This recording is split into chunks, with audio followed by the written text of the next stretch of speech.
Welcome back to the show. Today we've got Shane Spraggs on, and Shane is really the expert on remote working, right? We've been asking this question: does remote working work? You guys know. I mean, does having your employees not at the office, does it work? Shane's going to show us why it does work and how to implement that, how to make it be successful, where you and your company can find a way or a happy medium for you and your organization to have people that are working remotely and work really successfully together, not just during COVID, but always, right? How do we can give people a little bit more freedom of their life, a little bit less commuting time, and a way to really create dynamic teams that can work together no matter where they're located.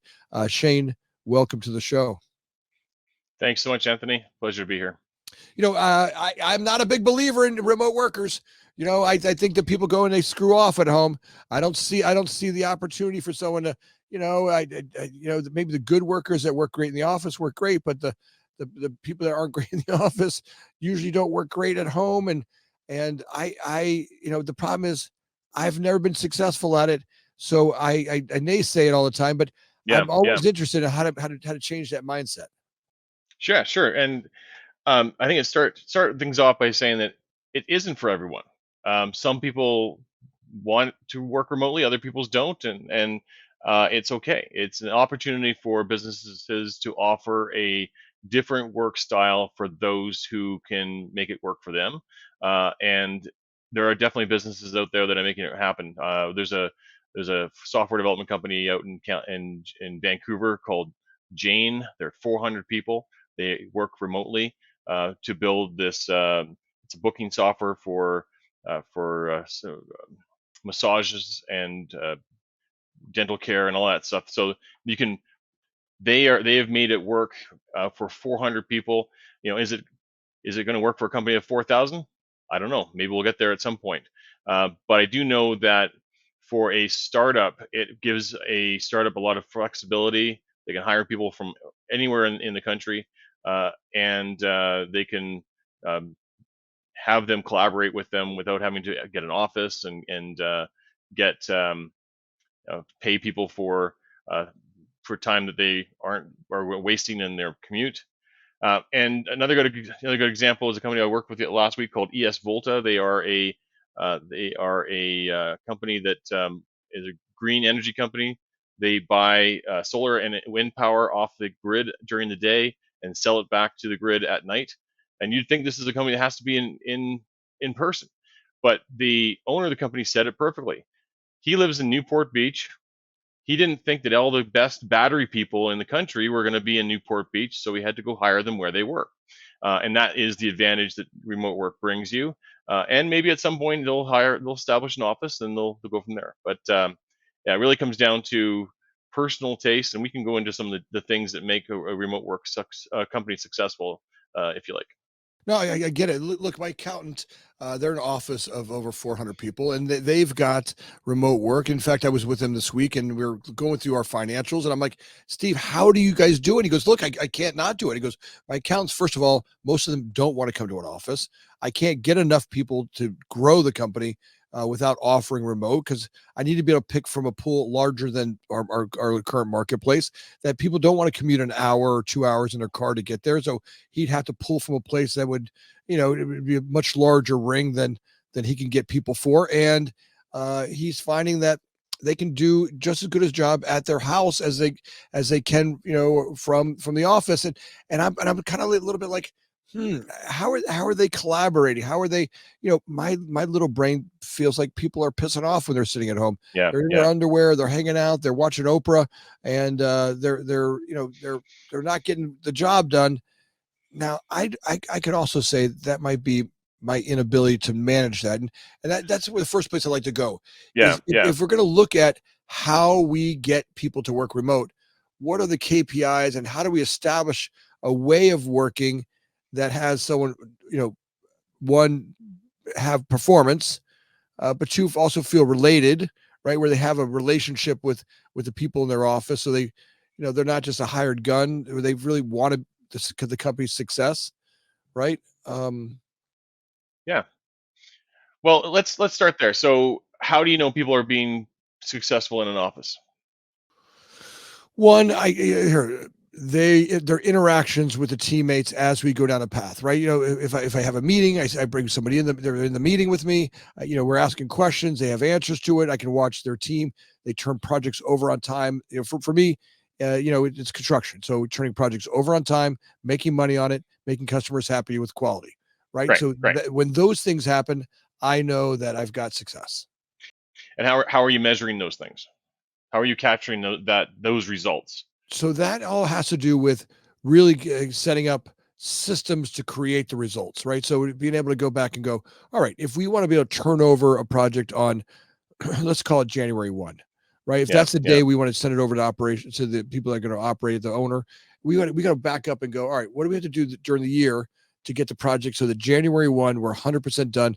So first we have to define what is done, right? So we have a goal and an end and we have an end that we all agree upon. This is what it means on January 1 to be successful. We paint that picture pretty clearly. Right, right. And when you start the project, you just let it go, and then you check in on January 1 to see if it was finished. No, no, no, no. We're literally each and every step has to have a check and balance, right? Even the best of us, even the best of our people, um, have they get blinded, right? They get stuck in the minutia, right? Yeah, Having yeah. someone outside that can measure and check to make sure what reality is, not their story about reality, but what's reality. So let's imagine you have a check-in each week, and you're getting feedback from the team on certain metrics that are going to indicate you're uh, completing a certain number of tasks. You have a certain number of deliverables finished. Do you need to be in the office for that conversation? I, you know, I- in some respects, the part that always gets me is I can look someone in the eye, Yeah, right? yeah. I can watch them. I can see them in the office working, right? I see they're there, putting stuff in. Now, is that the question is that me being controlling, right? I want to control that employee. Is that ultimately what I'm doing? Is that to lower Well, me as a ti management ti person? tie that back to what you're getting. Like what metric? What how does that confirm that the project's moving forward? If someone's sitting in a chair, right? And that's the difference, right? And um, with remote workers, there's a certain element of trust. Obviously, if someone's not delivering as they expected to deliver, then absolutely you should check in on them and say, okay, well, how come you didn't hit this milestone? How come you aren't finishing this work on time? But if they're finishing that work on time, they're fulfilling their part of the contract, which is you said I'll do that. I want you to do this. I said I'll do that. I get it done. Does it matter if they got it done at 8 o'clock at night after the kids went to bed, or they did it at 2 in the morning when they woke up that night, or maybe did some work on the weekend, or they got it done in 4 hours instead of 8 hours, provided you got the work done that you asked them to do in the time that they had to do it. Well, a couple of things. One, I don't know what it is about me, and maybe this could be me. I'm not sure if others have the same Yeah, yeah, experience, but when I don't see someone doing something, I make up that they're not doing something, right? Like there's like this part of me that thinks that everybody's pissing off. Now yeah, maybe that's yeah, because I probably pissed off somewhere in my past, and I'm putting that on them, right? I'm probably laying that on them. I don't have any real proof that they are, but when I don't see them doing something, I get like, oh, the person's, they're yeah, yeah. they're watching Oprah right now, and you know, I don't know that I've ever had the matrix to be able to catch. When we do those check-in meetings, we get 5 out of 10, but I can't get to 10 out of 10 because there's just not enough time in the hour or two of those check-in meetings where we're checking through every detail. Now, maybe that should be a little bit more articulated how we do a check-in, so we know each and every part is Yeah, yeah. done right. That might be the part that's missing is that I don't have a tool to measure. Are they doing the things correctly? Right, right. And let's be honest as well. I mean, project management was never an ideal, never a for sure thing before the pandemic hit either. It was quite common. You'd hear people talk about, this is why agile came around. It was like, well, 90% of projects don't finish on time or don't finish, within budget or hit the scope that they're supposed to. And agile was supposed to become a thing that was going to solve that. It has its own issues as well. Because as a company, most companies aren't good at gathering the information they need to make sure that they're on track. And so with a remote company, that needs to be in place, and it actually makes you stronger as a business to set up the intentional processes required to confirm the work is being done on time and on track, because now you have a system in place that makes sure that you're being productive and generating the value that you wanted to generate as a company. So Well, so I think you're right on. There's no doubt that in-house employees or remote employees, that is where we fail, yeah, or yeah, where I've failed in the past, where I've not done the work up front to create the recipes or cookbooks or the process to making sure that are on track, measurable, right, and create consistency and deliverables and expectations that I can watch and know that if we, I'm doing a study with a guy on health, and he had this whole deal about he's reversing aging, right? And he's done this rigorous 3-year study on how to reverse aging, and he's dramatically changing. I mean, like he literally is a 44-year-old man who has an 18-year-old body, wow, and wow, he took the 33 doctors. He took all of their suggestions, and he said something that was really amazing.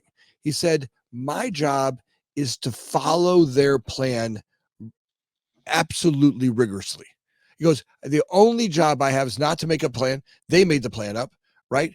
And he took one for their heart, one for his lungs, one for all the four horsemen, cancer, brain disease, diabetes, skeletal. So he's got all these components in the doctors that create what is best in class ways to reverse aging, and his only job was to follow that. Right now, that I don't believe that's one of the hard parts about when we're growing yeah, companies or yeah. ideas or projects is creating that rigorous system to make that happen. Well, and also to fundamentally assume that the people you hire want to be there to produce value for you, that they want to be at work, right? And I know that in many companies all around the world, there are people who are not there to generate value. They're there to gather a paycheck, and there should be systems in place to deal with hopefully that minority. You have professional improvement plans. You have you can take action against them and let them go, but you have to have some system in place to deal with those individuals who are not productive. But with the remote work, you start from a position of assuming that their intentions are to participate in the activities of work so that they produce value for the company, not just for your benefit, but for theirs as well. Well, in that line, there's where I think the struggle happens with the employer employee scenario, right? Is that we hire people and we tell them, here, go drink off this fire hose and be successful. And and they're like, oh, no, no problem, no problem. Look, no one I've Yeah, ever yeah, hired, I never hire anybody and they go, I don't understand what you're talking about. What does it mean to be successful? No one ever stops because they're a new employee. They don't want to sound stupid. They have it all figured out. They're never going to tell me, Anthony, I don't slow down. In order for me to be successful, I need a lot more training. yeah, yeah. They never stop and have that appetite that says, it'd be great for me to understand what you mean, right? What are my measurable results? How do I know if I'm being a successful employee? And, but because they don't want to sound stupid, or they don't want to find, they assume that you think they're supposed to know everything. Right, and that's where the real challenge for remote work isn't the workers. I think workers themselves are able to do the job that they're doing through a computer virtually anywhere in the world, whether that's at your office or in their house. But it really comes down to the job of the managers to be able to manage their time, coach them, mentor them, make sure that they're looking out for their best interest, and staying on top of the work they're doing. So, for example, one of the things that we recommend is a different type of one-on-one. When you meet with the individual, you have to. I encourage my team to. I ask my team to write up a report each week It's a short little report. It's not like a arduous thing, but it's a 5 minute thing they put some time into before the one-on-one, and that gives them things, something to think about, and gives us an agenda to walk through. And then what I can do is like, okay, well, you said, this is what I did last week. This is what I'm going to do next week. I can check it next week to see if you actually got that done and have that conversation if they didn't. And that gives us a way for me to keep on track to make sure that they are to see if they need an intervention from me on how they're performing and how they're accomplishing their work. So look, and that I think is why I've not been successful. Is that not that um, I'm malevolent and trying to rule people? I've never learned the tools and Yeah, yeah. techniques to help them be successful when they're not here. And at least if they're here, I can catch them. And ultimately, what I'm doing is I'm solving the problems I created by not managing them properly to begin with. Right? I created these problems. I didn't give them a technique, so now I spend all day long trying to solve the problems that they created that they shouldn't have created because they didn't have a task oriented or a measurable platform to work from. Right? Right, right. There was no real measure there. And then when I come off, by the way, then I come off as a tyrant because I'm like, it's never good enough, and you sound like you're Yeah, right. yeah. And there's this like tyrant behavior that comes out, and it's not fair to them or me for creating that. No one ever taught me how to create those systems so that I could help them be successful and give them a platform to work from. And all over the world as well, companies continue to put people in management roles without giving them the appropriate training. Right? Management is a different skill set, and unfortunately, most managers look at it as a step up. On the org chart, we do them a disservice by saying, "Here's their name, and here's all the people, their peons below them that they have to manage." Whereas in my mindset, the manager sits next to all those individuals on their team as a facilitator of their work. They have a job to do, and if they don't know that job, they're going to they're going to do it poorly, but they're also going to probably um, put their fingers into the pot and get in the way of the other people doing the work that they need to do to be successful as well. So yeah, there's definitely some skills required to do it, to be a manager remotely. We often say that doesn't need better management. It just needs sorry remote work doesn't need different management, it just needs better management. And so a good manager who can you can learn all the things you need to learn about management through all the blogs and all the books that are available in the world, but you have to be able to apply those and have someone tell you if you're doing it right. And so they need training, they also need mentorship, and they in order to do it well. Yeah, I think just like that Brian Johnson, a guy I was talking about earlier, knowing what to do well to live forever is not something he made up. He went to experts that actually created the process, and if he Yeah, follows that yeah. process, he's got a pretty good path of getting there. And I feel the same thing happens with our business for a construction project or for any project that we're managing or anything we're managing. Stopping and really spending the time up front to create the flow chart and narrative. All right, this is what happens first. Here's what happens second. Here's who does it. Here's how long that should take. And here's a deliverable from it. Right. And here's how we measure if we did that thing correctly. We'll fill this out here, but the name would go here. Here's the 10 pictures. Here's the update report. Here's how many people are on the job site, whatever that update is. And that's in alignment with the 3-week look ahead that we created. And that's in alignment with the overall master schedule that we put together, that all three of those have some alignment. Now, the problem is I'm not sure that we humans can absorb all that. I mean, just that's a lot to absorb. I mean, Yeah, yeah. I got my cell phone and I got 7 kids that are barking at me. I got all this stuff coming at me in social media and right. I mean, can the human brain absorb all that? Well, and that again comes down to hiring people who fundamentally want to be part of the business, and why having a strong vision for the company, a strong purpose, and clear priorities that everyone is well aware of, can lead your team in times when you're not around to give them specific direction, and can get you through some of the more of the gray areas, on the on the outskirts of the work that needs to be done. So someone who's been given a task can interpret what that task needs to do and put their own spin on it, but at least get them to the place they need to go. So one of the things that I often talk about is the self-determination theory, and I'll just take a few minutes to talk about this. And a couple of Americans back in 1980 actually came up with this self-determination theory, and they looked at motivation at the time. Up until that point, it was this surprisingly up until the mid 80s, people felt that motivation was applied to you. Someone was either paying you to do it, threatening you to do it, or telling you to do it, and that's what motivated you. They say, you know what? Motivation actually comes from internally. People are motivated to do things, and they need three things in order to be motivated. They need autonomy, they need control of the work they're doing, they need competency, they need to be able to do the work, and they need relatedness, which means they need to know how the work fits into the bigger picture and have a sense of connection with the people they're working with. And as a manager, I check in on all those things for an employee on each one-on-one, so that I know that they are connected to the work that's being done, and they have the support and the skill they need to do it, and have control and enough control over the work to make the decisions they need, so they're not waiting on you to help them with that call. Autonomy, competency, and relatedness.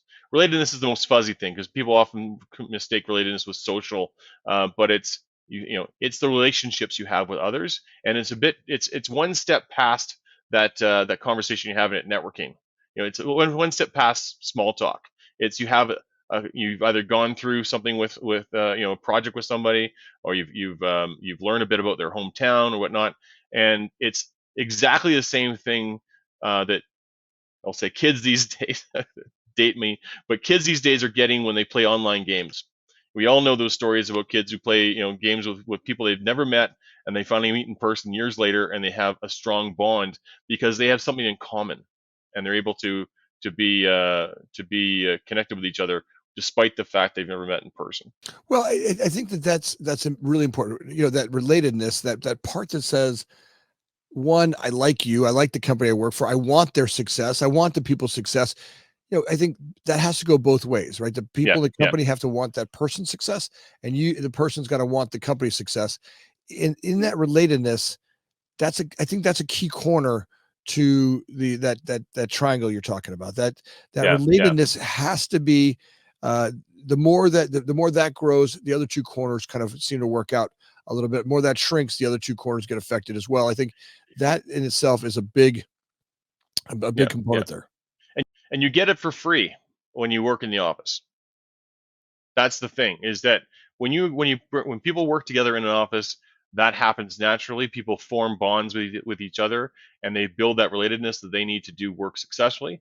You don't get it for free remotely, and you have to put things in place to intentionally build it. And that's one of the big missing pieces.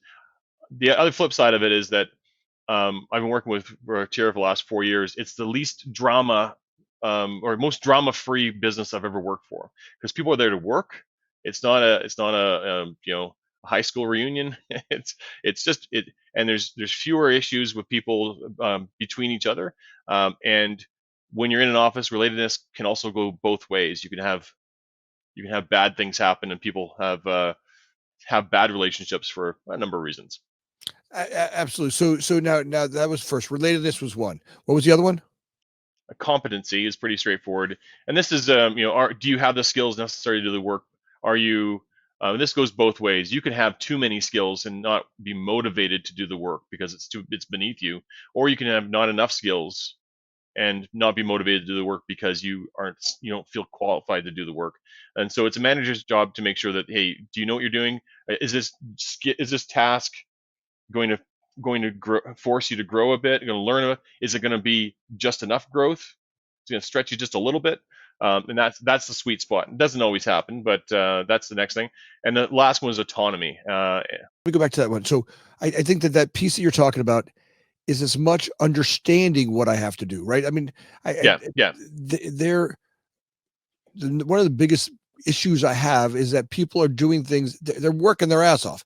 Rarely do I find anybody who's not working hard, just not working hard on the things that we all need them to work on to move the ship forward, right? They're That's right. That's right. cavitating, right? They don't have a clear understanding of why they're doing something and how it relates to the overall. So there's got to be a little bit of the knowing how to measure it and how to know I'm doing it right kind of Yeah. component, Yeah. right? And the best businesses in the world do a great job of breaking down their vision into a set of goals, and those long-term goals into priorities for the year, and then breaking those priorities down into department or projects, and those eventually turn into tasks. And everybody knows when they work on a task how that moves the company forward. There's nothing outside of that, right? There's nothing like, I got to do this thing over here, although it's not one of our priorities, but I got to do this because it's something on my list. But it's not moving the company forward. Those are where, and that, in person or remotely, that's a very common thing. You just need it. You just need it more remotely, and it forces companies to build it.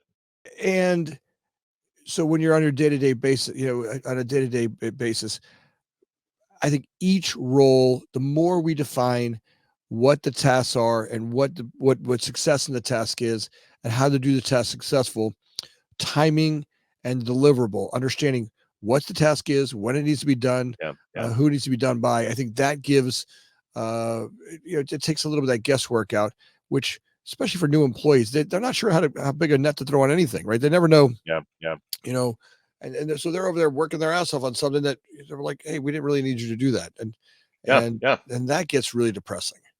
Yeah, yeah, absolutely. My background's in software development, and I've worked with lots of software development teams who will spend months on a feature, and someone will come around and go, oh, we don't need that anymore. Like, no one wants that. No one wants to dig a hole and fill it again.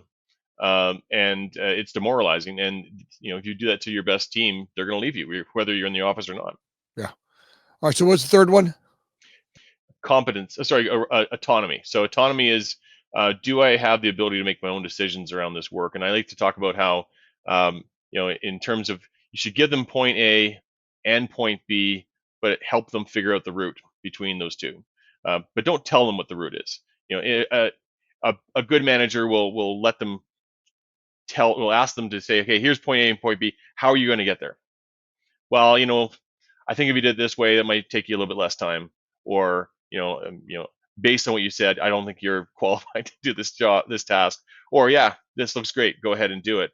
It gives them a sense of ownership on that work so that they feel that they've accomplished something when they've finished it.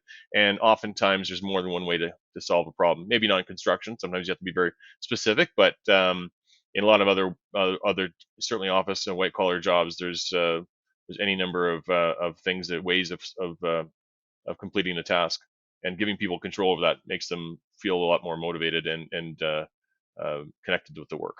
I love where you're going with that. Look, and I think that's where, if we're going to have remote workers, that's how the system we got to get created to put that together. Let me ask you this, Shane, when you are working with companies, talk to me about, look, I'm Anthony. I want to bring you in. I want to go remote workers. Where do you start with the company? I generally start from the top. Do you have strong vision and values? Do you have the North Star that the company needs to push the team in the right direction? Because if you're missing that, you're just, everyone, it doesn't matter how much work you're doing. You have no way of knowing if the work they're doing is the right work.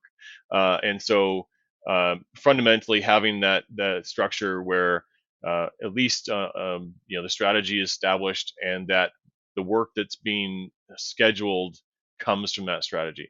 It's rarely a problem of the employees. Most employees can sit down in front of a computer and do their job. They just need someone to guide them on what that work is and how it fits in the big picture. If you don't have that big picture, you're going to be in trouble. Okay. I like it. I like where we're going with that. I want to make sure that the audience knows that, look, Shane is someone that you can bring on board, help you create systems for having remote workers. He does great job of doing lectures and communications and systems for helping you set those up. He's got a great book out there. It's The Power of the Remote. There we go. There we go. There you go. Get a copy of that on Amazon and Audible, right? On Audible, if you want to listen to it, right? That's a fun one to pick up. Go here, guys, audience, do that now for me. Just do me a favor. I'll put a link to it down in the description down below. Make sure that you go grab that book and support Shane. the work he's doing here and being on this podcast. We always love that. It's an easy book to read. You can pick it up and knock it out pretty quickly. That's always great technology for us as leaders to really bring in the new ideas. Shane, I love having you on this podcast. It was a lot of fun bringing these ideas to folks. Thanks, Anthony. It's been a pleasure. Audience, as always, could you guys take a second right now and like and subscribe? Last week, we would notice that how many of you guys made it to the end of our podcast, and you weren't subscribed. And that blows me away. It's like, how many of you guys, we got thousands of listeners last week, and it was great. 47% of you weren't subscribed to the podcast. Could you just take a second right now and do that now, where you would like and subscribe? It means the world to Joe and Connor and the guys in the background who work tirelessly to find great writers and authors to come on the podcast and give us great ideas. And the more of those subscribers we have, the more opportunity we have for bringing on great guests. So if you could do that for us now, I would be really grateful. And as always, thank you very much for listening.